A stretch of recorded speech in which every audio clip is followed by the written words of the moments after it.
right, welcome to the SnydeReport. I am your host, Gary Snyder. As you can see, I have my co-host with me tonight, the lovely Pepper.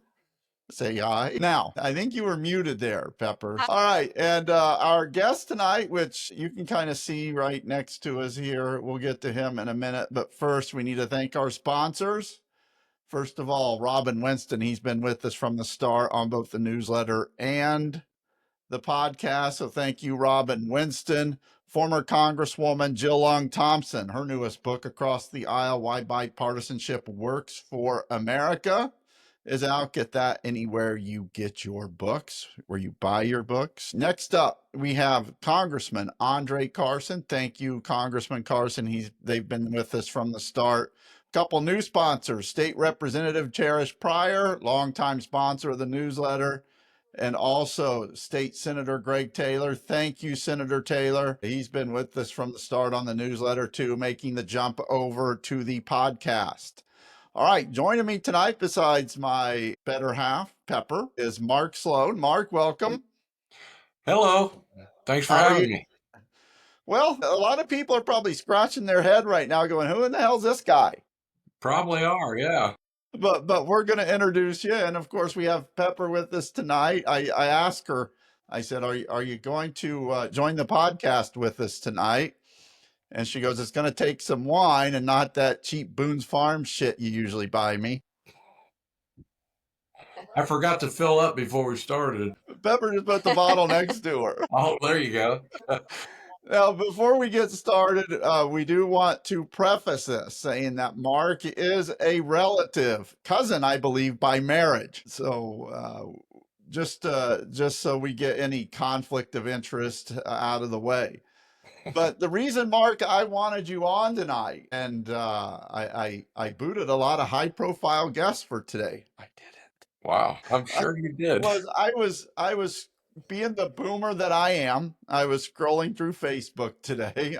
Yeah, I'm the one, and I came upon a post, and I thought that it really pissed me off. It was a local business.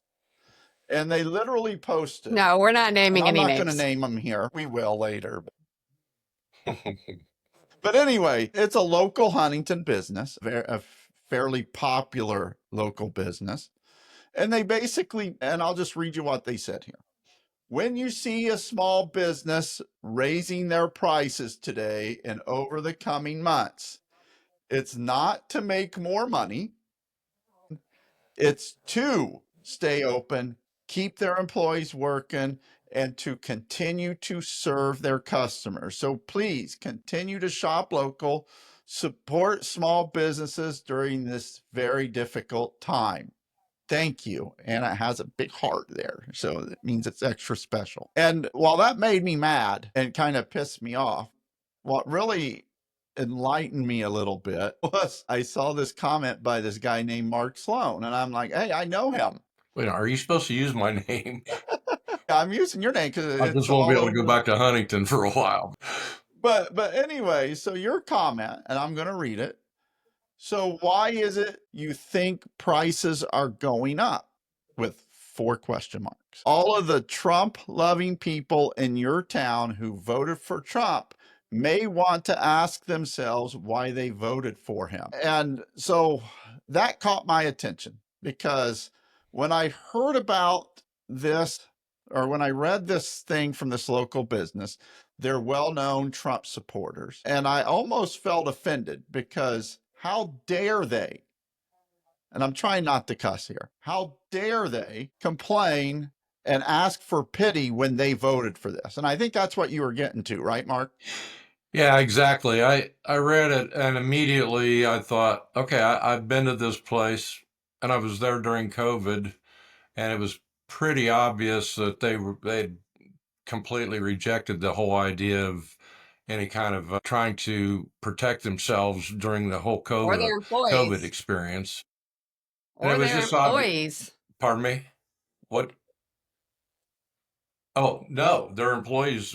It's kind of hard to describe the situation without giving it away who the business is. And I really don't want to give It is a local them a hard restaurant. time, because I do have to say the new owners, there are new owners, by the way, but they are part of the family. So, but anyway, yeah, I just thought, okay, it's obvious if we're talking about some prices going up, what might be causing that right now. And we'll see here in a couple months when we start getting some feedback on the economy, just how much things are going to go up after having seen what's going on with the tariffs and everything else. So yeah, I felt the same way, Gary. As soon as I read the comment, I just kind of had to throw something out there to say, have you really considered why this is going to happen and who you supported in that last election? And I don't know who they voted for. I really don't. So it's just obvious that most people in that community voted for Trump. They voted for Jim Banks. They voted for all this, all of it. Yes, the whole thing. And now they want to be whiny asses. If they ever say, you know what, I might have made a mistake. Pepper? It rubbed me the wrong way because prices are increasing for them. Obviously, they had to pass that on to their customers, which is what everyone said was going to happen with tariffs and with the trade war. So the prices are increasing for them, and they have to pass that on to their customers. And I found it crazy. It made me mad because the prices are not just increasing at that particular business. They're increasing everywhere for us. So to tell us, well, you need to still keep, giving us your business when we're all, paycheck to paycheck right now. Some of us are worse than that. Kind of pissed me off. Instead of recognizing, hey, this is a tough time. We understand. We apologize, but we have to do this. And instead of, turning it on us, please continue to see us. Well, hey, we don't really have money to see you right now because of how crazy it is and how unstable it is. And we don't know what life is going to be like in a year from now, let alone 4 years from now. So, anything extra that many people have, they may be just stowing away, planning for a disaster. Well, I think I'm sorry if I'm jumping in here, but I know a lot of people are probably spending a lot of money right now in anticipation of prices going up. I know I am. I need a new lawnmower. I've had to buy this and that. And I'm thinking, boy, I can't wait for a few months. I probably better go out and get this right now. And so I think in a month or so, we'll look at how the economy's done this month and maybe part of April. And it's going to probably look pretty good because I would imagine consumer spending is going to really be up. Then after about June or July, we're going to see things really start showing up in the economy that are being caused by the inflation and because of the tariffs and not being able to get things from China for one thing. And that was a story we read today is that, the last freight ship from China came into the port and it was empty. There was nothing on it. Right. And I don't think people understand how much that affects small businesses because most small businesses, they get their products from China. It's cheaper. And this particular business probably is protected from inflation more than a lot of businesses, being based on food and agriculture, which hasn't been quite as much affected by stuff coming in. It's going to be affected by stuff leaving this country. Our corn and our soybeans are going to they're going to collapse without a China market. Well, maybe if we just get 2 tenderloins instead of 5 or 6. Yeah, maybe that'll. But this brings me to because a larger. Everybody gets $50, $30. So I guess we're just going to get 2 this year, but they're going to cost let's as much be honest, as 50 of them. All the Barbies end up the same way, naked with their hair cut in a big box. But it brings me to a bigger point is that, when I read this, I think I've maybe eaten there twice. So I don't frequent this business, partly because I am one of these people who will not go to certain businesses, especially local, because of the politics of the owners. Mm-hmm. And, I know a lot of people that shop local. No, if I know that you support this person and you openly support this person, if you openly support Trump and the racists and the fascists, and you can go down the line. I'm not supporting I you. don't think that's Period. a So don't necessarily a get out Republican there. thing where we don't visit, businesses that are owned by Republicans, because we do. I think it's specifically a Trump thing for me. And I think for Gary too. I'm not sure. I will go to any place unless they're I openly. guess There was a store that opened up here when they opened up downtown, and they had a bunch of Trump t-shirts and everything in the front window, and I have never stepped foot in there. Not one. that's kind of where I'm at with these places, because I mean, we live in Indiana. Obviously, most places we go are going to be supporting Republicans and Trump, probably, because whatever we used to call Republicans, whatever they are now, Trumplicans, because we don't have a Republican Party anymore. I mean, look at Jim Banks. He's, and I mean, it's pitiful how these guys just. But okay, so back to the point, because I kind of got off on the Banks thing there for a second, and I could go forever on that. But if I go into a place and there's a TV on and they've got Fox News on, I'm walking out right now. I'm not staying. And I guess the thing I avoid is going into a place where I know I'm going to hear a whole bunch of Trumplicans either bashing the libs or whatever. If it's just kind of a low key, I know this guy is a Republican, I will go to their business. Otherwise, like I said, we live in Indiana, we're kind of really limited to. Hey, can you two hold through the break? We got to take a quick break. Yeah. All right, we'll be right back here on the SnydeReport podcast.